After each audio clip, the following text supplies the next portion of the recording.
The first note echoed through the marble lobby like a whisper from another life, soft and uncertain, yet brave enough to exist in a room built for power and silence.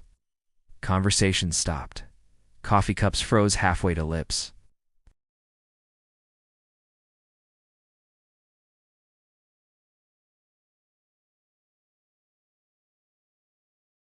The building was nearly empty that evening.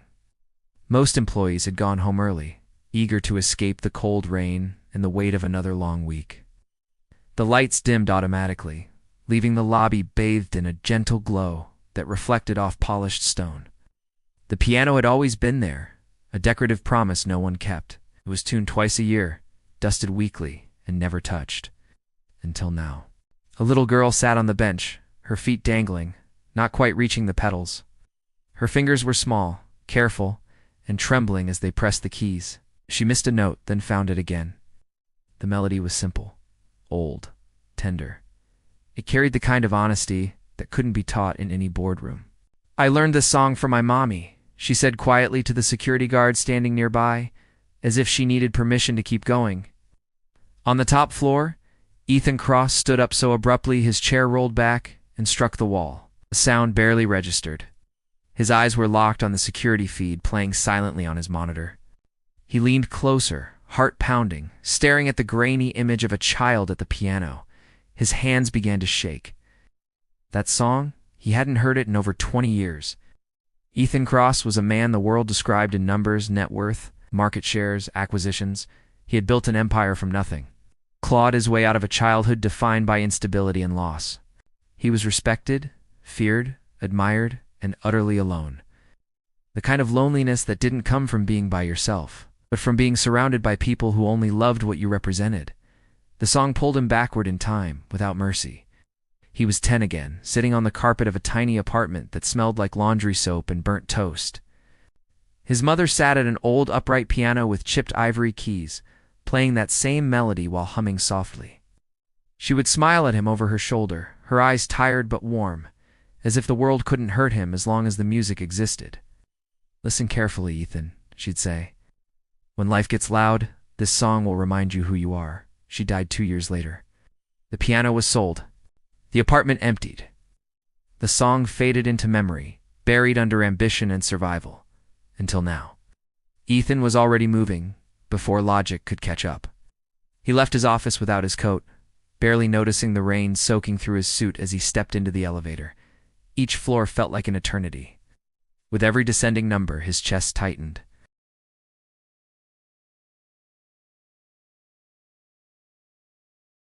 A woman stood nearby, wringing her hands nervously, clearly aware that they didn't belong in a place like this.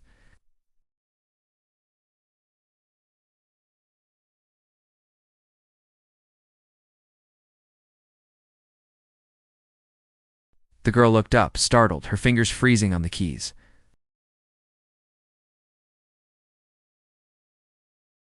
"It's okay," Ethan said, surprising even himself with how gentle his voice sounded.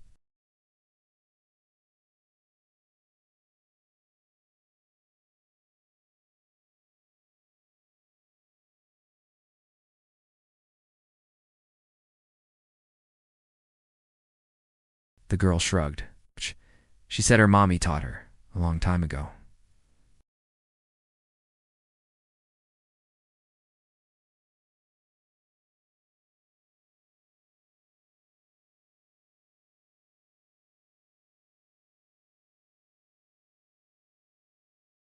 He looked at the woman again, really looked this time. The familiar curve of her eyes, the way she tucked her hair behind her ear when she was nervous. His sister, older by 5 years. The one he'd lost when the foster system split them apart. The one he'd searched for, then stopped searching for when success convinced him some losses were permanent. "Anna," he whispered. She stared at him, confusion flickering into recognition, then disbelief. Her hand flew to her mouth. "Ethan."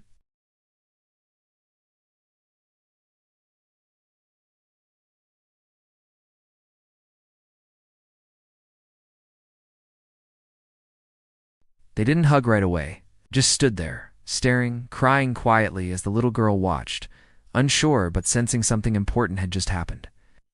"I thought you forgot us," Anna said finally, her voice trembling. I thought I didn't deserve to remember, Ethan replied. They sat together by the piano, the girl between them, swinging her legs happily, as if she'd completed a puzzle without knowing how. Words came slowly at first, then faster, apologies, explanations, stories of survival from opposite ends of the world. That night, Ethan canceled his meetings. He ordered dinner not from a catering service, but from a small diner his mother used to love.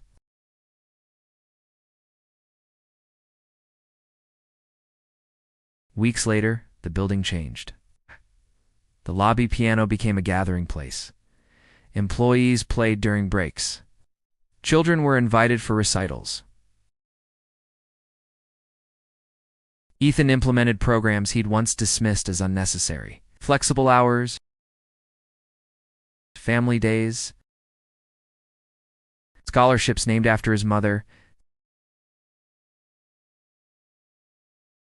Ethan went home each night to a small apartment filled with laughter and music. He sat beside his niece as she practiced, sometimes closing his eyes, sometimes singing softly, always listening.